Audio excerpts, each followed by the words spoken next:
swept stripes and bright stars through the perilous fight.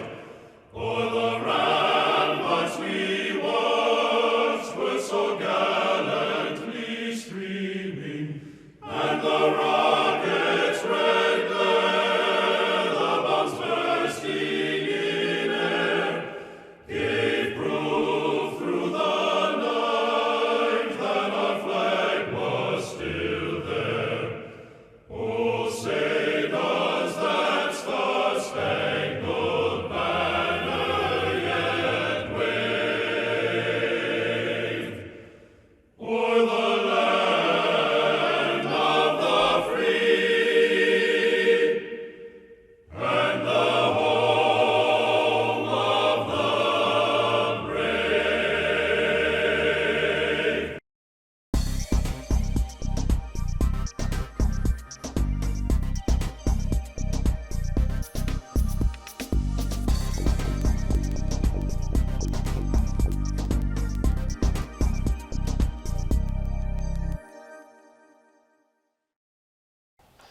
Our program today, most of you, not most of you, but some of you already know Todd. He is the founder and the CEO of the Veterans Breakfast Club. And he is from Mount Lebanon, and he is educated at Boston College, and he's got his master's and PhD from Yale, and he's written some books. And he's a teacher at Penn State Beaver. So Todd, I'll turn the program over to you. Welcome. Thank you. Yes, I used to teach at Penn State Beaver. I do not teach there any longer. And one of the courses that I taught was history of Vietnam. For many years, history of Vietnam. And, but I'd never been there. I taught, it was a history of the country, history of the war. And in 2018, as the director of the Veterans Breakfast Club, and by the way, I do invite you all to have one of our magazines. This is a quarterly magazine that we publish, and has stories from our group here and other information. I taught a course on Vietnam for many, many years, never been there. And in 2018, as the director of the Veterans Breakfast Club, for the 50th anniversary of the Vietnam War, I'm sorry, of the Tet Offensive, we decided that we would do a trip to Vietnam, inviting anybody who wants to attend, including veterans. We ended up traveling with 17 people. 7 of them were Vietnam veterans, and it was a wonderful thing. We've gone once since in 2020. We also went to Vietnam, and we're going again this year. November 27th to December 11th, and our itinerary is in the magazine. If you're interested in coming, we have several people signed up already. It's capped at 30 people. I'll be leading the trip. It was just a stunning experience to go to Vietnam for the first time after spending years teaching and realizing, you know what? I didn't really know what I was talking about. You know, never would admit that to my students. But it's amazing to, you know, be immersed in the books and the archive and the stories, and then to be there at the place. It was just and to be there with Vietnam veterans was just a delight and honor of my life. We did a big itinerary over 2 weeks. We'll do the same itinerary this year. Went to Hanoi, went to Haiphong, then down to Phu Bai and Hue and Da Nang, and finally Saigon and the Mekong Delta, up and down. The country is unusually shaped, and I'll get back to this in a little bit. It's 1,000 miles long, and at its narrowest, 30 miles wide. It has really 2 large population centers, the Red River Valley around Hanoi in the north, and the Mekong Delta around Saigon in the south, with a more sparsely populated, very rugged piece of land, stretch of land between the South China Sea and Laos and Cambodia in between. So there is a real, a profound disconnect between North and South, and there always has been. These are the 7 Vietnam veterans that we traveled with. When we were about to go, I asked my younger daughter, Libby, if she wanted to. She was 17 years old in high school, meant that she'd have to take time off school. Would you want to go with us? And I thought, no way will she want to go. 7 old guys and a bunch of other old people. She's 17 years old. She said, absolutely, I'll do it. I'd love to do it. And she would later say it's because, when is she going to get the chance to go to Vietnam with Vietnam veterans and kind of see the country through their eyes? When we got there, I learned that there was no drinking age in Vietnam. And so she might have had an ulterior motive. But we went it was really, what inspired us was the 50th anniversary of the Tet Offensive. Some of you may be old enough to remember the Tet Offensive. This was the surprise uprising of Viet Cong and North Vietnamese army forces against South Vietnamese and American forces in Vietnam, launched on January 30th, 1968. About 80,000 guerrillas and regulars attacked about 100 locations throughout South Vietnam. This was a surprise to most Americans, and it was a surprise because the forces had agreed upon a truce for Tet, which is the Vietnamese New Year. The enemy broke that truce, rose up in enormous numbers, and inflicted all kinds of damage against American and South Vietnamese forces throughout South Vietnam. You can see these are just some of the locations. There were 100 locations in all where there were attacks. And it was devastating for a while. Americans back home saw images of the U.S. Embassy in Saigon, the outer perimeter being breached, saw images of the Citadel at Hue, the ancient capital of Vietnam, being taken over. And the whole thing turned out to be a tactical disaster for the enemy.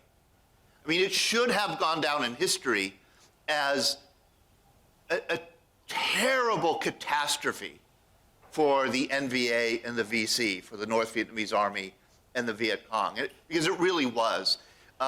Every inch of ground that had been taken during the Tet Offensive was taken back by South Vietnamese and American forces. For every one American and South Vietnamese who was killed during the Tet Offensive, 2 enemy were killed by the end of the offensive. And the offensive is dated for about 8 months, because if you were there in Vietnam, you might remember mini Tets, they were called, and there was one in May and there was one in August. And finally, the Tet Offensive is considered over September 23rd. By September 23rd, 58,000 Viet Cong and North Vietnamese soldiers were killed. 58,000 in that 8-month period. That's almost the exact number of Americans who were killed during the 8 years of the Vietnam War. So it was a catastrophe for the enemy. However, the Tet Offensive should also be remembered as a strategic victory for the enemy, because it caused public opinion in the United States to turn like that against the war. And it did so, I think, in 2 ways. Number one, and probably most immediate, most Americans began to realize, including those who were serving in Vietnam, began to realize that what they had been told about this war was not true. What it would take to win this war, the government hadn't been, the Johnson administration especially had not been honest with the American people about how the war was going and what it would take to win. There was widespread disillusionment with the government over the Vietnam War that later spread. And then there was that realization, and this is something that I think Americans felt very profoundly, that somehow we had, because we had been told throughout the fall of 1967 that the enemy could not even attempt a large offensive against American forces. Remember, light at the end of the tunnel. That's what General William Westmoreland said on his grand tour of the United States in November 1967. He did a series of press conferences saying, you know, we're coming to the end of this war, that the boys will be home soon. And then Tet hits, and there's mass disillusion. And I think there was a realization somehow that we had misunderstood and underestimated the enemy. We did not quite know who we were fighting. And I thought about this when we were in Vietnam, and I thought about a story that a friend of mine told me. His name was David Lam. He was not a service member. He was a journalist, a UPI journalist, and he had covered Vietnam in 1968 and 1969, and then he had gone back also in 75 for the fall of Saigon. This is David Lam right here. I got to know him fairly well, and he would tell me stories, and one of the stories that he told was about his best friend in Vietnam, who was this guy when he was in 68, 69, Pham Duan Anh. He was a Saigonese, Vietnamese guy. He had been a long-time reporter for the Christian Science Monitor, for the New York Herald Tribune. He was the senior war correspondent for Time magazine in 1968 and 1969. Pham, well known by every American journalist in Vietnam. Everybody loved him, spoke wonderful English, was a great guy, and nobody knew that he was a spy. The whole time. The whole time he's in other words, every article that Time magazine published about the Vietnam War went through Pham, a spy. Pham would do his job during the day, and at night, because he was such a trusted journalist, he would be privy to intelligence reports and, you know, military documents that he would photograph, take the film canister, put it in banana leaves and rice, maybe a dead fish, go to a park, hand it off to a woman, and a woman would then take it through the Cu Chi tunnels, emerge near the Cambodian border, and hand it up to go up back to Hanoi over the Ho Chi Minh Trail. Pham had been doing this for years in Vietnam, and nobody knew it. Americans didn't even know it until the mid-1980s. We never knew that he was actually a general in the North Vietnamese army. David Lam, this friend of mine, went back to Vietnam. Our first trip, we traveled with David's widow, Sandy. And she shared this story with us on the trip. David went back in the early 2000s and thought, like, I'm going to look up that son of a gun. Because I like this guy. And I didn't know that he was using me as a source, you know. And he found him very easy to find him, knocked on his door. He took these pictures. They had this long conversation. Said, like, he was very warm, like, David, good to see you. Like nothing happened. And David said, hey, Pham, why'd you screw me? You know? And Pham said, nothing personal, buddy. You know, I loved Americans. He said, I always loved Americans. And he said this, the Americans I dealt with were beautiful people. They were very smart. But being smart and making the right decision are two different things. The big mistake the Americans made was not understanding Vietnamese history, culture, mentality. They were so sure military strength would win the war, they never bothered to learn who they were fighting. I think a lot of us, when we have gone to Vietnam, one of the subtexts, one of the things that we're trying to do there is to find out who we were fighting. Who are these people, you know, we had this war with? And one of the first kind of answers to the riddle that you see when you land in Vietnam, and you get a sense of this right away, is the antiquity of the culture. Vietnam is an old, ancient land. They measure their history in millennia, you know, not in centuries. The first Vietnamese people were people calling themselves what would become the Vietnamese people. First records of them are 5,000 years ago. And then around the year 100 years before Christ, BCE, the Han Chinese dynasty invaded Vietnam and took it over. And they ruled for 1,000 years. So Vietnam was a Chinese colony for 1,000 years, part of the Chinese Empire. And the Chinese gave them everything. Gave them a written language, gave them a Mandarin method of bureaucratic administration, introduced rice farming, irrigation. I mean, you name it. How to fight, military training. The Chinese kind of reshaped the Vietnamese people into their own image, and the Vietnamese used all those gifts and turned them back on the Chinese. They fought about an 800-year war for independence from China. 800 years. They finally achieved independence from the Chinese Empire in 938 AD. And when you go to Vietnam, at the Battle of Bac Dong, that was it. The Battle of right here, 938, the Battle of Bac Dong. When you go to Vietnam, there are, like, you see these memorials and these monuments all over the place. But they don't look like they're from the American War. They don't even look like they're from the French, Indochina War. And you ask, like, what is that from? They say, oh, that's from 938 AD. I mean, they talk about this battle, the Battle of the Bac Dong River, as if it happened 50 years ago. They know the names of all the participants. They know exactly how it happened, how many people were involved.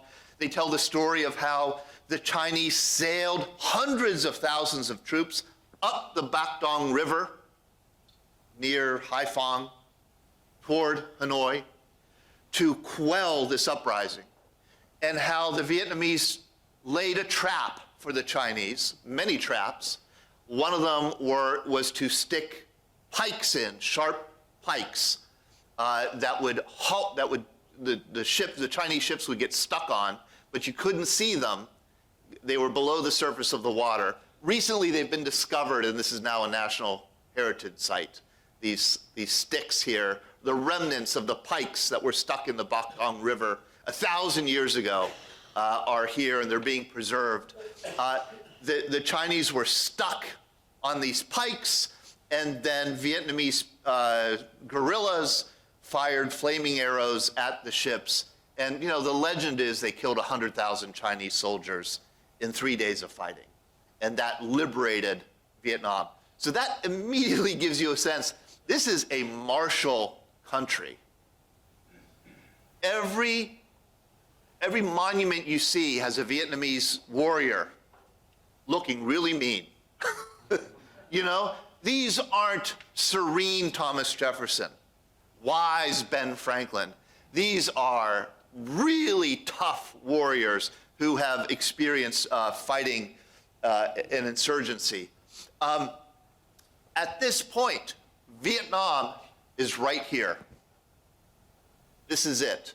This red area is Han China, and right here, at the southern tip of the Han Dynasty China, is what the Chinese called Vietnam, land to the south, southern province.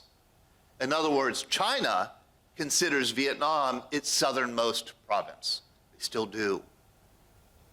They still do. This is still really fresh. The Vietnamese, man, we were stunned to see how much they love Americans. And it didn't take too long to realize they love Americans because Americans are now in competition with the Chinese. And the Vietnamese hate the Chinese. So this is the cradle of Vietnamese civilization right here. This southern tip, this area by Haiphong, the Red River, and Hanoi. It's here in Hanoi at the northern edge, northern part of Vietnam. That northern part is the cradle of Vietnamese civilization. The people who live in the north still think of themselves as the real Vietnamese. All those people to the south, can't quite trust them. You know what I mean? They've been influenced by other peoples. But in the north, The Vietnamese are conservative, patriarchal, patriotic, very loyal to the government, the communist government that they think represents them. They actually argue with the government. You hear political debate in the streets of Hanoi, which you would never hear in Saigon. Because in Saigon, the communist government is like an occupying force. Somebody said, in the North, we argue with the cop when if we get a traffic ticket. In the South, you never would. You just take it and move on. You don't get attention. So this is the cradle of Vietnamese civilization. They called themselves the Dai Viet, the Great Viet. And then shortly after 938 AD, when they won their independence, they marched down, all the way down to the end of this peninsula, and they conquered other peoples in their way. The Champa, the Khmer, and many other ethnic groups that if you were in Vietnam, you might remember them as being called montagnards, mountain people, people of different ethnic groups. This march to the south was completed around 1789, right when George Washington was inaugurated. Our first stop was right here, Hanoi. So this was designed this way. I'm still not sure if this is the best way to do it, but that's how we're doing it this year. It puts you right into the heart, into the most Vietnamese part of Vietnam. The most traditional, where Vietnamese heritage and culture and civilization was born, right here in the north. We landed when we will this year at Noi Bai Airport, which is the big international airport, and the first shock came to us in 2018. We're after 20 hours of traveling, we're finally making it through to customs to get let into the country. And wouldn't you know, the custom officials behind the glass are wearing the exact same uniforms that the NVA wore 50 years earlier. We had one of our Marines, Andy Niggett, who was badly wounded in 1968, leaned over to poor Andy. You could see immediately in his face, you could see like he's wondering, why the hell did I come here? And he leaned over to me and he said, I don't like the look of those guys, We then got through customs, got our bags, and met our guide, Khan. And Khan will be our guide also this year. He was in 2020 also, and he'll be our guide this year. A 37-year-old young man whose father served in the NVA during the Vietnam War, carrying munitions and equipment down the Ho Chi Minh Trail into the south. Khan is from Hanoi. He's a traditional Vietnamese, he's from a traditional Vietnamese peasant family. He grew up in an authoritarian state where they didn't learn much history. And he's one of these interesting people, a curious mind, voraciously curious person. So the whole time he's telling us things, he's giving us, lessons on the country, he's also asking us questions. Like, this is how I understand this part of the war. Is it true? And we would say either no or yes, and would have a discussion. He's eager to learn. He says, I was not taught the truth. I was taught one side. I want to know the truth of this war. Really a fascinating person. It was wonderful to spend time with him. And one of the first things that he pointed out to us and to me, we had long conversations about it, was he said, when you're in the North, look out for Confucianism. Confucianism, one thing that you Americans might not understand is Confucianism. And in the North, Confucianism governs our behavior. It governs everything. How children deal with their parents, how men and women interact, how citizens interact with the government. Confucianism guides all. Confucianism, a kind of social philosophy, political philosophy created by Confucius thousands of years ago, was created to solve one problem. It's Chinese philosophy. The Chinese empire had been created, and the emperor wanted to know, it's one thing to build an empire. How do you keep it? How do you keep an empire from falling, from dismantling, from crumbling? And Confucius built this social philosophy that was built around unity, stability, and order. Unity, stability, and order. Those are the primary principles governing North Vietnamese culture and society. And it is so un-American. Profoundly what are American values? Just the opposite. Progress, mobility, individualism. You know, all those clash with the Confucian ideals of stability and order and unity. But once Khan pointed out how Confucianism it kind of infuses every aspect of Vietnamese life in the North, you see it. You see it right away. And the first place I saw it was in the traffic. And I do want to say a few words about the traffic, because one of the most fascinating things about modern Vietnam is the traffic.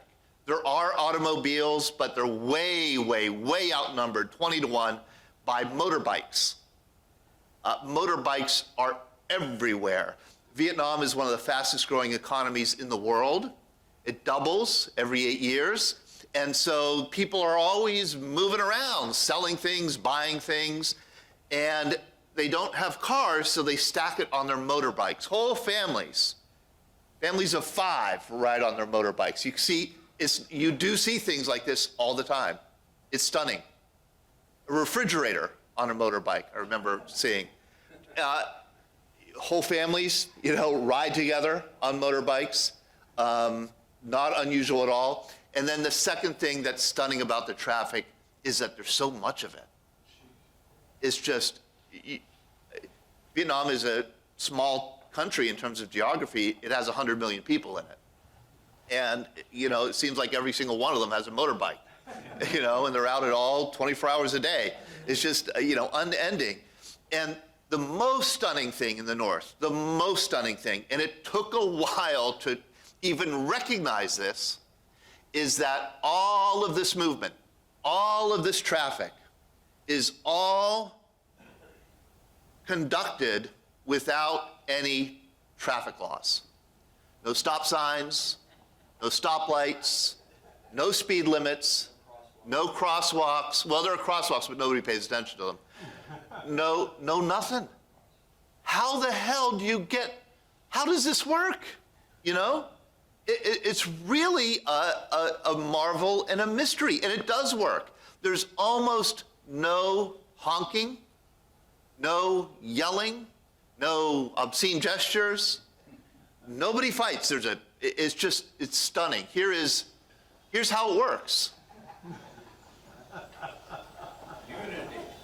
Yes, unity. That's exactly it. This is Confucianism, right here. This is how it works. Harmony and unity. The problem for Americans is every once in a while, you need to cross the street. How do you do it? I heard about this problem before we went, about crossing the street, and I just told my daughter, you know what, we just won't cross the street. We'll be plenty to see on our side of the street. How you do it, finally we were told how to do it. And my daughter and I talked about it, and she finally patted me on the back, said, "Don't worry, Dad, I'll hold your hand, we'll go together." And what you do is you just step off the curb and you start walking at an even pace. You don't stop, you don't speed up, you don't slow down, you keep up your pace. And the motorbikes whiz in front of you and they whiz in back of you. It's like walking through a school of sardines. Or it's like a murmuration of starlings, They part and come together. It's absolutely remarkable. You can see there are lots of YouTube videos where they give instructions how to cross the street. It's just, courtesy is one of the main pillars of Confucianism. There's a big prohibition against showing anger. You're allowed to use violence, but you can't use violence with anger. That's a telling when it comes to war, that's a telling thing. In Saigon, which does not adhere to Confucianism, they need traffic signals. You know, everybody would be dead in Saigon without crosswalks, and everybody adheres to them. Everybody stops at stop signs, everybody stops at stoplights, nobody runs stoplights. You know, there's unbelievable traffic in Saigon, but because there isn't the Confucianism, in Saigon, it's cosmopolitan, it's international. We all breathed a little bit easier in Da Nang and Saigon because it seemed more like the US, you know, commercial, modern. People in the North, you don't see like crazy hairstyles or a lot of jewelry in the North. The men wear pith helmets, the women wear conical hats, just like the straw conical hats you might remember from 50 years ago. In the South, you know, everything goes. It looks like you're walking down, you know, New York City or Washington, D.C. I didn't know that the Vietnamese had an alcohol problem, and they do. The national drink is beer, and they drink a heck of a lot of it. And it's men only. In the North, here's another thing. In the North, you see men on the street drinking beer in the middle of the day. The women are doing the work. And in the South, men and women are out together. But in the North, there's very much a separation of the two sexes. And I was talking to Con. Con was, you know, we were noticing how much drinking that we saw. And you know, on our trip, almost all the meals are taken care of. They're you know, part of the package. And almost every meal, you get served beer. And, you know, lunch and dinner. And Con remarked, he said, I find it so interesting how you Americans drink beer. And I said, what do you mean? And he said, well, you only drink one or two. And I said, well, how is it here? He said, oh, you drink it here until you become, and then he used a word in Vietnamese, and he laughed. And I said, what does that word mean? And he said, it translates as Spider-Man. In other words, where you have to feel your way along the walls to get home. And I said, well, yeah, I've noticed a lot of drinking here.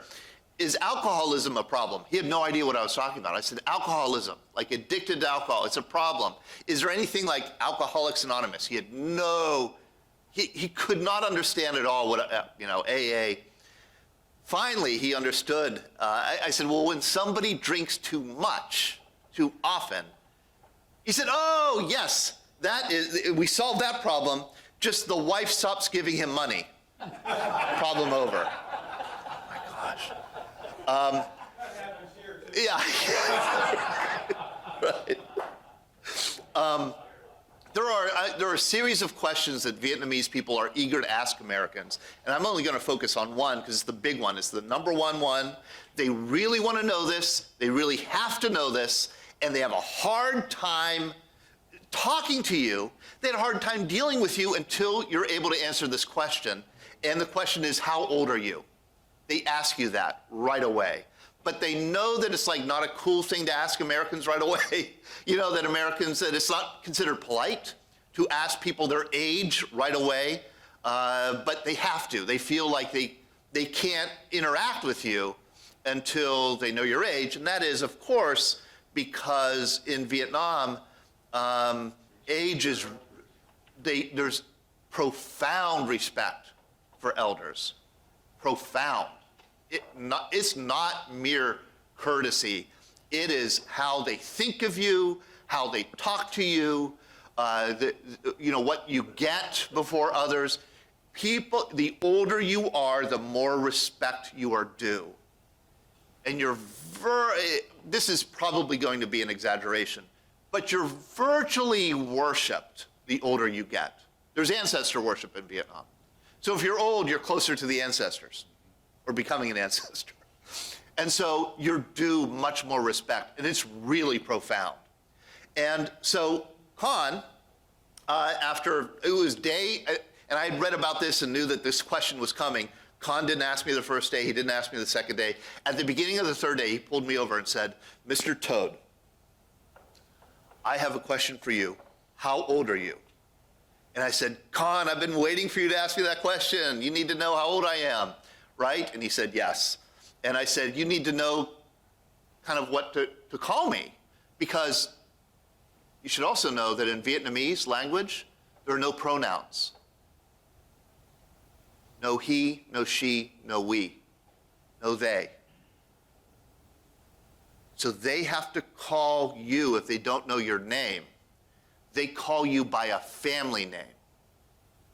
Your grandpa, your great uncle. They have more names, family names, than any other language because they don't have pronouns. So they have, like, for example, they have a special name for your father's younger unmarried sister. And that's the name they use for their teachers normally. So they have all of these special nouns, family names. And I said, you need to know what to call me when you're talking to another Vietnamese person. And he said, yes.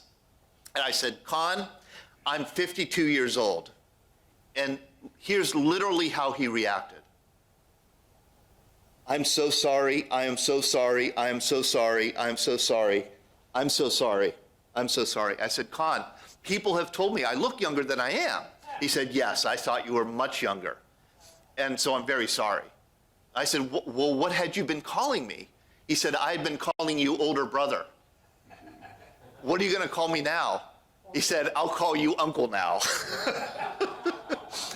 And that, that to me, that was so emblematic of how important this kind of hierarchy is. And his behavior does change depending on, if you are a Vietnam veteran, he treats you like royalty. To him, you're a very respected person. The language, the Vietnamese language, don't even try to learn it if you're going to go to Vietnam. Don't try to learn it. It's a monosyllabic language. Every word, one syllable. That's it. Think about that. There are 12 vowels, 6 tones. So that because every word can be only one syllable, you can only distinguish the meaning of the word by the tone you use saying it. Get it? And the tones are really, that's why when you listen to somebody speaking Vietnamese, it sounds like ding dong, up and down, because they're using different tones to describe certain words. So for example, ma, M-A, ma. There's 6 different tones. Depending on the tone you use, M-A could mean ghost, butt, cheek, mother, tomb, grave, horse, code, or rice seedling. It's just stunning. Each word, one syllable, 6 tones. These are the 12 vowels. And then you could put vowels together with what we call diphthongs, or put 3 vowels together, triphthongs. It's like, somebody said, like singing a language with sounds you never knew existed. And it's really hard to screw up the tones. You could try to say good morning and get your face slapped. You know what I mean? Just use the wrong tones. I think Rick Weber, probably that happened to him when he was in Vietnam, I'm imagining. At least the face slapped. Robert McNamara, the Secretary of Defense in 1964, went to Saigon and gave a speech.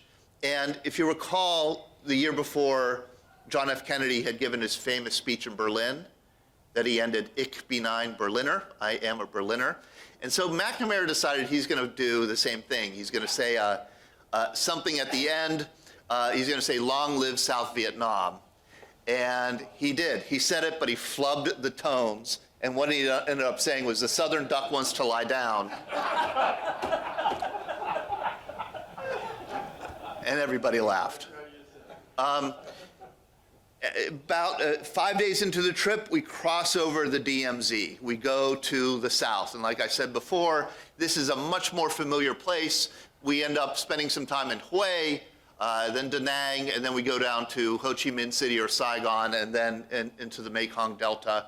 And once you cross into the DMZ, it's much more familiar, much less exotic, both because it's more Americanized and also because this is where our vets fought. This is where they served, you know, south of the DMZ. And we go to a lot of the places where they served. We go to the Mekong, we go to the Cu Chi tunnels at Camp Bearcat, you know, all along Highway 9 and I-Corps. And it's so interesting, and talking to veterans, Vietnam veterans, you know, there were different Vietnam wars depending on where in Vietnam you were stationed. Very different. And depending on when you were in Vietnam. Early in Vietnam, the fighting was mostly done in 3 Corps around Saigon, and it was mostly done against guerrillas that we called the Viet Cong, that they called the NLF, the National Liberation Front. Most of these fighters were part-time fighters. They were, you know, farmers by day, fighters by night. There was a lot of ambushes, a lot of sniping, a lot of booby traps, a lot of mines and roads. And in 65, 66, early 67, you could be fighting in South Vietnam and spend 1 year, get wounded, see your friends be wounded and killed, and never see the enemy. And that was a really frustrating thing for our service members in the South, not being able to encounter the enemy, because it was what we would call asymmetric warfare. You know, small groups of guerrillas sniping and harassing large groups of American, you know, regular conventional forces. In 1967, the war shifts. The fighting continues down south, but a new front is opened up in the north, in I-Corps, right along the DMZ. And this is a very different kind of war. The enemy there, they're not the Viet Cong. They're not the black pajamaed, you know, guerrillas. These are North Vietnamese Army regulars. They have uniforms, they have artillery, you know, they have tanks, they have MiG fighters, and they start coming down the border, down the DMZ, with their equipment and with their tanks, not in little platoon sizes, but as regiments and as divisions. They pour across the border and they begin to attack isolated outposts, mainly of Marines. And that was by design. William Westmoreland had decided to open up this new front. It was a frustrating fight down in the South. It was frustrating never to be able to attack the enemy. So he wanted to draw these large forces down across the DMZ and wipe them out. But he had to put bait out there, and he chose the Marine Corps to be the bait. He set up these isolated bases, and you know, many of you will know of people who served at places like Con Tien and Dong Ha, Camp Carroll, Cam Lo, and Khe Sanh. Khe Sanh, the most famous, I think, of these, is emblematic of the whole strategy. This was an attrition strategy. Put the Marines out there as bait, draw the North Vietnamese into overcommitting forces to try and wipe out the Marines, and then use the superior American firepower to wipe out the NVA. That was the idea. That's why Khe Sanh existed. Khe Sanh, a little village, 7 miles from Laos, 15 miles from the DMZ, 3,000 feet in the air, rainforest plateau. There was no real strategic value to Khe Sanh, but the decision was made to place 6,000 Marines there atop the plateau to draw the enemy down. And the enemy came. 20,000, 22,000 North Vietnamese soldiers began to attack Khe Sanh on January 21st, 1968, just ahead of the Tet Offensive. And they poured fire onto this little plateau with 6,000 Marines crammed on it. They did two things, the enemy did. Artillery, rockets, and mortars, onto the plateau, and then also felt their way in small patrols to try and breach the perimeter of the plateau and hopefully, wipe out the Marines while they were there up on the Khe Sanh Plateau. And this is kind of shows you, here's the Khe Sanh, the main Khe Sanh Plateau.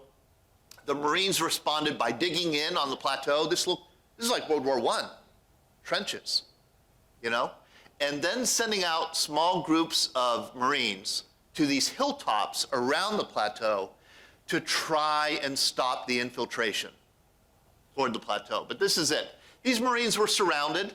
They could not be supplied by ground. They had to be supplied only by air.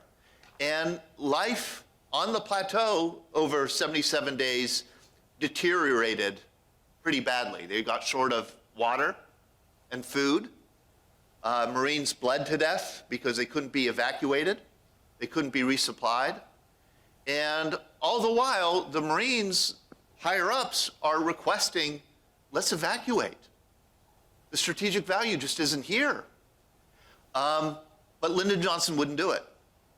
Instead, and William Westmoreland wouldn't do it. Johnson was obsessed with Khe Sanh. He had a sand table in the war room, situation room. He went over the sand table every day to get an update on the situation at Khe Sanh. And what Westmoreland was telling him is like, this is perfect. This is just what we want. Because we want to be able to wipe out these 20,000 NVA. And how do you wipe them out? You bring in bombers, you bring in, fighters, some gunships, but mostly airplanes. There was 100,000 tons of bombs dropped around Khe Sanh in that 77 days, 100,000. There was about as much tonnage of bombs dropped at Khe Sanh as there was against Japan during the entire World War II. Almost as much, including the 2 atomic bombs. In the end, in early April, at the end of these 77 days, the North Vietnamese disappeared. They left. They quit. They broke engagement. And then the Marines evacuated. And both sides claimed victory. We visited Khe Sanh, and what's remarkable is how beautiful it is. Oh my gosh. A lot of it has reverted back to the high elevation rainforest that it was before. We had 2 Khe Sanh Marines with us, veterans who were there for the siege. And in the little museum here, they were able to find out where they were and what happened. And we just, tagged along with them as they kind of showed us. Ray Emilio was a Navy corpsman at Khe Sanh. He was able to find out the exact spot where his hooch was. And that little museum that I mentioned, it's one of the old-fashioned museums. The museums are being updated in Vietnam to be more pro-American, but this is one of the old ones that hasn't been updated yet. So it has a lot of propaganda in it. Results of the Khe Sanh Liberation Campaign 1968. They killed more enemy than ever were there. They destroyed 197 airplanes. They hit one.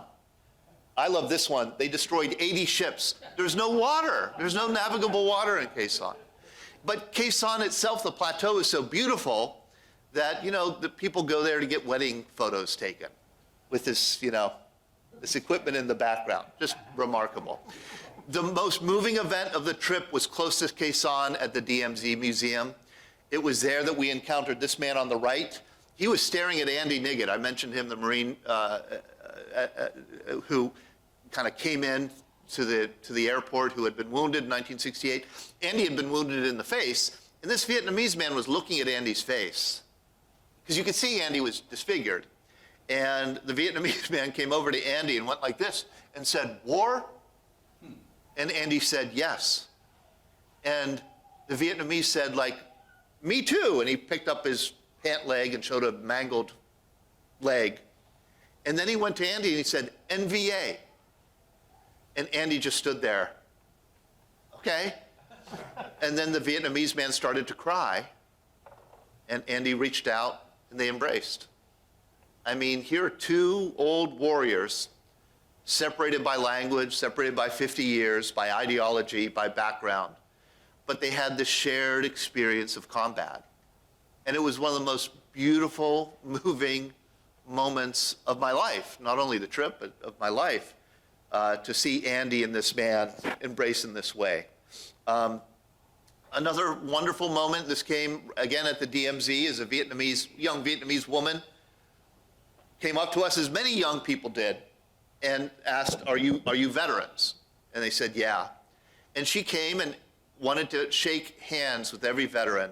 And she said, thank you, thank you, thank you. And Lou Nudi, who's an Army captain in the Mekong Delta, said, what are you thanking us for exactly? She said, Vietnam will be a democracy in 10 years, and it'll be because of you. That you built up our country and showed us, a way to live. That's not the authoritarian way to live that we have had to live for so many years. So, thank you for what you tried to do here. And this was another group that came up to us. Lou loved them because they were so young and pretty. And he said, there are more pictures, they also thanked us. And Lou said, we were looking at these pictures, and Lou said, pick out the communist. This one. I said, Lou, how do you know that she's a communist? Well, she's not as good looking, and she's wearing plain clothes. And so there absolutely is that divide there. But what Lou ended up saying was, he said, I remember during the Tet Offensive, lying in my cot wondering what we're doing here. Why are we here? And he said, I'm beginning to realize maybe we won this war. Or maybe we're going to win. And I think every veteran who went on the trip had that sense of feeling better about their service in Vietnam. So if you're interested in the trip, we'd love to have you. Thank you very much.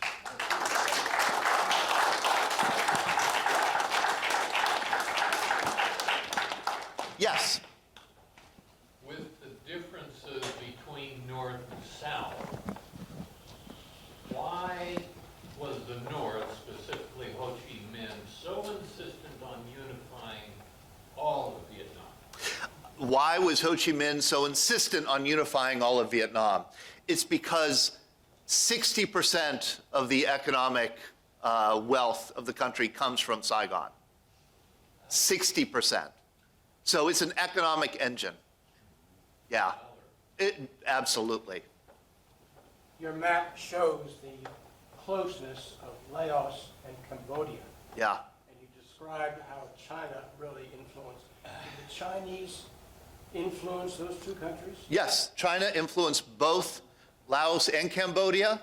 Not as directly, of course. China shares a border with Laos, but not with Cambodia. Today, China has a very close relationship with Cambodia because China sees Vietnam as an adversary. And if they can become close to Cambodia, they can help destabilize Vietnam. Vietnam has worked very hard to cultivate a good relationship with Laos.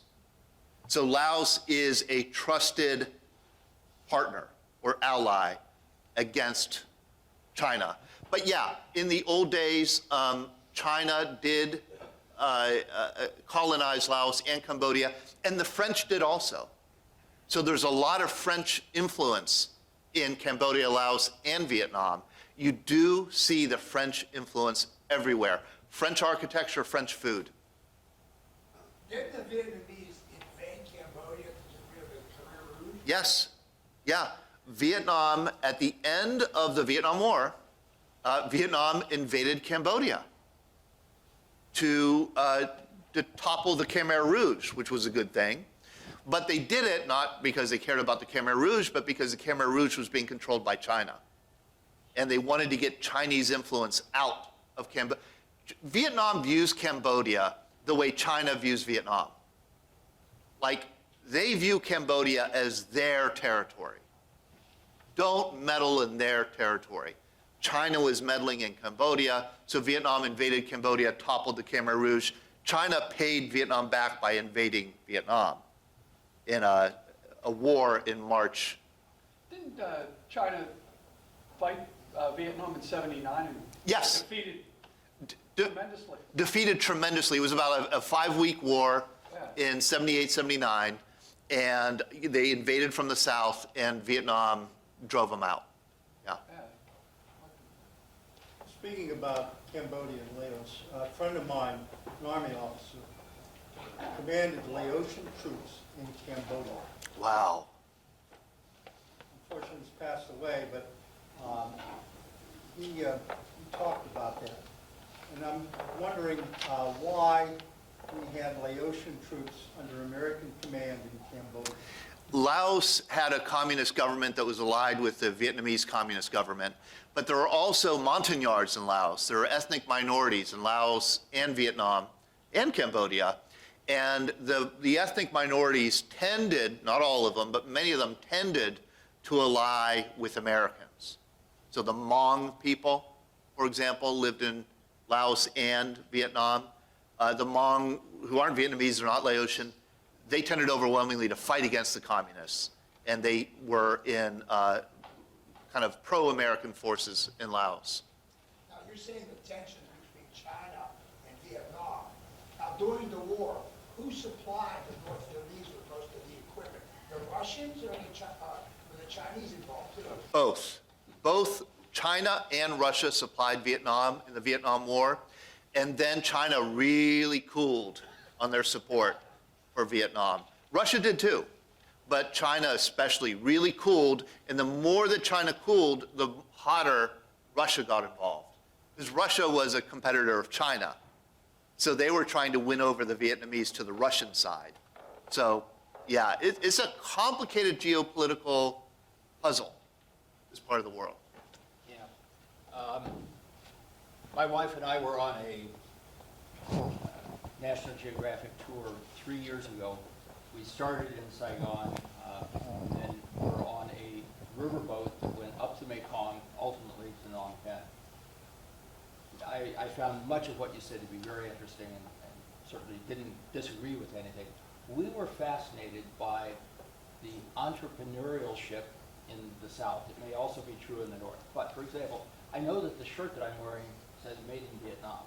And I'll bet you have clothes that were made there. Apple is moving factories out of China Yes. into Vietnam. There's a lot of manufacturing in Vietnam. And it was always a puzzlement to us to see this entrepreneurship in Vietnam, particularly South Vietnam. We did not visit the North, in a single-party, communist-controlled government. Somehow they've made room for entrepreneurship. The quality of life, the standard of living has certainly raised in the South. And I'd be willing to bet that you have clothes in your closet, in your drawer, that were made in Vietnam, and probably a lot of other things. So it really is fascinating, and the hard to understand aspect didn't stop with the history there. It's still going on today. You see this contradiction of wealth, growth, entrepreneurship in a communist country. Yeah. We asked the question, how do these two live side by side? And we never really got a good answer. Yeah, because they don't live side by side easily. It was really fascinating to see. It is a contradiction. Yep. And somebody recently said to me that Vietnam is where China was 20 years ago. That now in China, there's a sense that the country is in decline. But 20 years ago, the Chinese were on their way up. And that's how people feel in Vietnam. Like every day is getting better. Were you going to say? Okay. Okay. My brother was, younger brother was in the Air Force and served in Cambodia. And my impression was there were not a lot of American troops in Cambodia. And he was injured by the dropping of chemical warfare in some parts of that. And he substantially got over that. He's had a life afterwards. Right. Many years, but he was injured by chemical, our own Yeah. chemical, Huh. Agent Orange. Yeah, right, the defoliant. Yeah, it's just interesting that you didn't hear a lot about American forces in Cambodia. Yeah, American forces were not supposed to be in Cambodia. That's what he- Exactly right. Right. But they were there. I said, where's the after-action reports? He said, in the garbage can. Yes, right. Yes, Lieutenant. Thank you. If you picked up one of these brochures that Todd had, it only goes up to, and I'm a paid plant. but I have to say this on behalf of a veteran who's been there. This is the best show in town, the Veterans Breakfast Club. If you ever want to listen to more, you hear stories, this book will tell you, this pamphlet, it only goes up to March 29th, but March 29th is a very, very important day for Vietnam vets. It is our own Vietnam Veterans Day. It's the only Veterans Day that's designated for a time of service. So if you want to continue, most of you live around here, Christ Church up in Sewickley, top of the hill, we start Veteran Breakfast Club. Unfortunately, we don't have it till starting in May this year, so the next brochure that comes out, but go to the Veterans Breakfast Club website and you'll get all the information. This gentleman has done more for veterans than anyone I know. So on behalf of veterans, I want to thank Todd for everything he's done. Yeah, and we send the magazine out quarterly, free to anybody who wants it. So if you want me to send it to you, let me know, and I'll be happy to put you on our list. Yeah. I have one question for you. I was stationed over in Germany, so I wasn't there, but a lot of my friends, brothers. To the mic. Bring the mic over.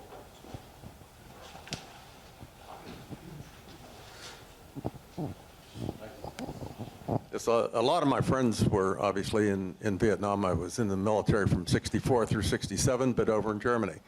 And one of the biggest complaints that they had, and I mean, 100% of them said the same thing. Not one time did anybody ever tell them there was a booby trap on a trail. No villagers came up to tell them that. Nothing. If there's that much of a disassociation between the two, I don't understand that either. So you're saying that the locals in the South were not telling American forces that there was a booby trap? The general idea is that in the South, 1/3 were on the U.S. side, 1/3 were on the North side, 1/3 were neutral and trying to stay alive. That's essentially kind of So it was two wars. It was a war of North trying to take over the South, combined with a insurgency in the South of the Viet Cong. And the Viet Cong and the NVA did not get along well, but they worked together. We now know from the opening up of archives in Hanoi that there was a lot of disagreements. In fact, the North Vietnamese, and I won't go into this, but the North Vietnamese were furious about the Tet Offensive. They did not want a Tet Offensive. They thought it would be a disaster, which it was. You better end it there. Todd, thank you very much. Very good. Lunch today, is it eaten?